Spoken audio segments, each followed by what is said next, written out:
Hi, I'm Megan Bueno. I'm 17 years old and I am a senior at Mills High School. I wanted to talk about this topic because as a young woman, I think it's super important to have a good role model for our development, and I've been blessed to have amazing women like these people in my life. I'm Lindsay Schlacks. I'm an assistant principal here at Mills High School. My name is Alexandra Dove and I'm a teacher at Mills High School. I've been teaching here for 11 years. I teach primarily in the history department, although I'm also the activities director. Hi, I'm Pam Dzinski and I have the great honor of being the principal at Mills High School. And I'm here to have a conversation with student Megan Bueno around females in today's society.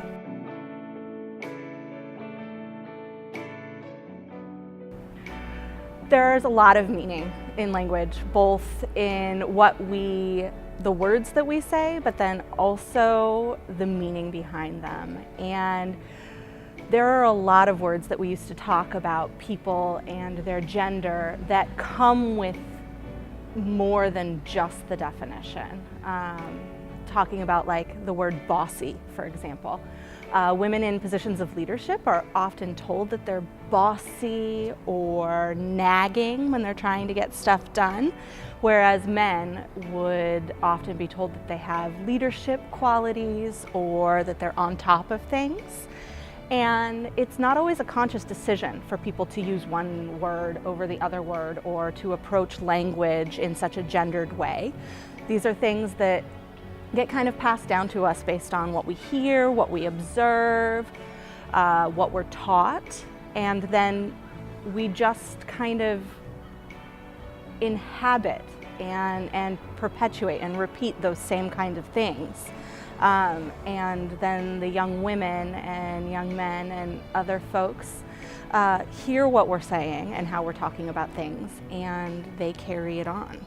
I think if you speak to someone with intelligence and expecting that from them, they're going to respond the same way. Where if you talk down to somebody, they might respond that way.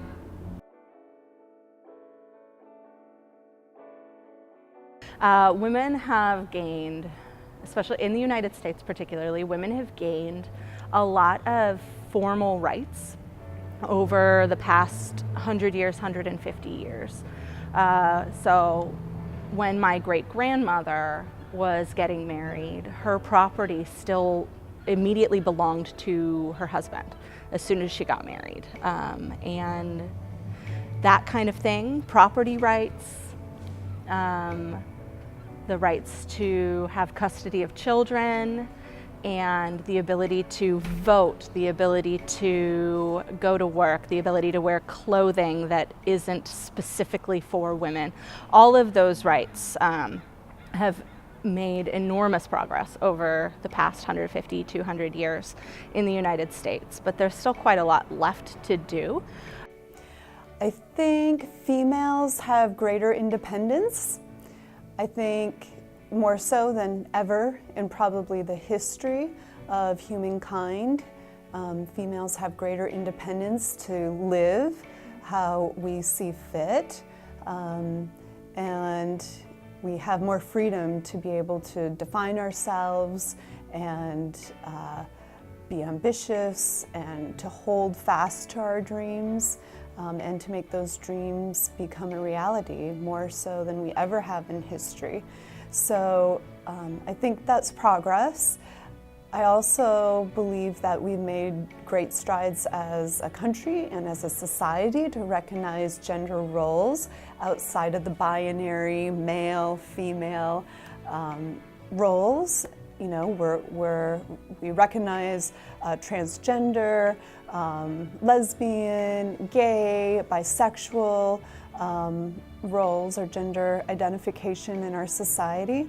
And while we have established that, we still have some work to do in making sure that you know, people who identify as transgender, lesbian, bisexual, gay, that they have equal footing in our society and equal opportunities, the same as male and females. So we still have a lot of work to do.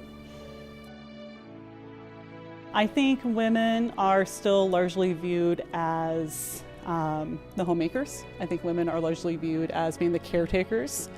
We are still viewed and kind of connected to those values and those kind of aspects of being a caretaker. So women are often viewed as being more sympathetic, more emotional.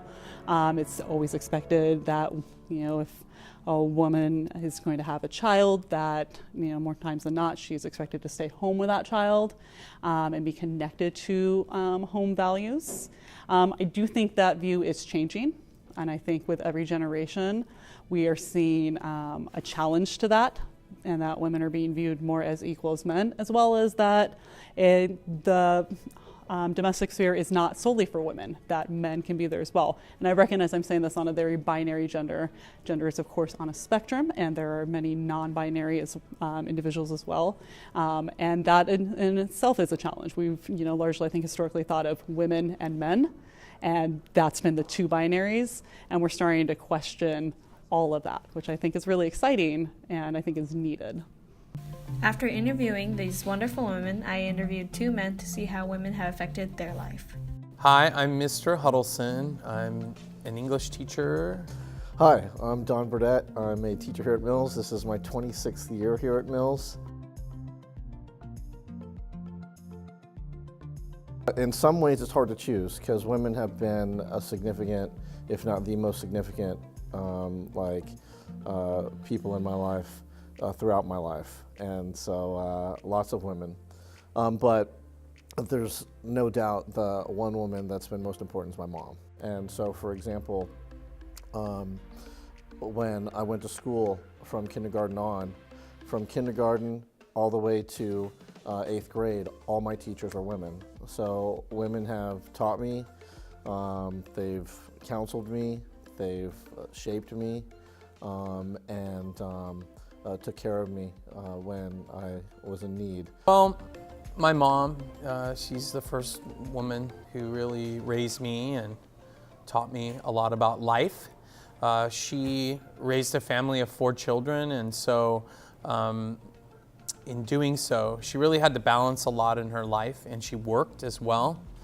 So I've always admired her for that. She was married to a police officer, my dad, so she worried a lot every day that my dad went to work. So I really admire her for just keeping the family strong and together.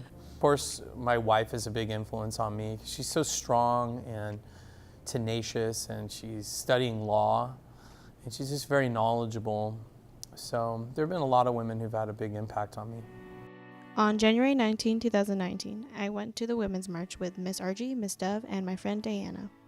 So I've learned about intersectional feminism, and I've also learned what it means to be an ally, and just how powerful women are, and just how amazing it was that we all came together, and all over the world too, just not in San Francisco, but maybe like San Jose, Oakland, Washington, everywhere, New York.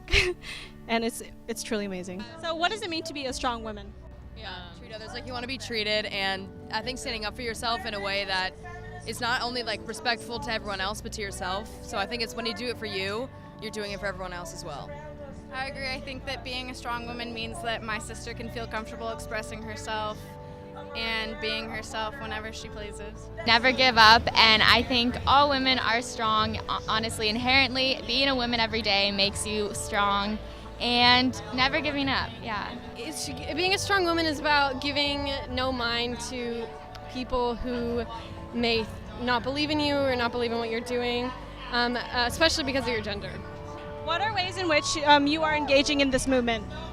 Well, I do street theater. I come out as Uncle Sam, and I've got a really nice slogan. Feminism is patriotic. Actually, I have 2 nice slogans. I have peace is patriotic, yeah. But for today, I think it's more important that we've got, it's a feminism thing.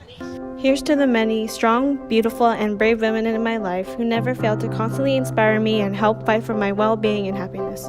Here's to women.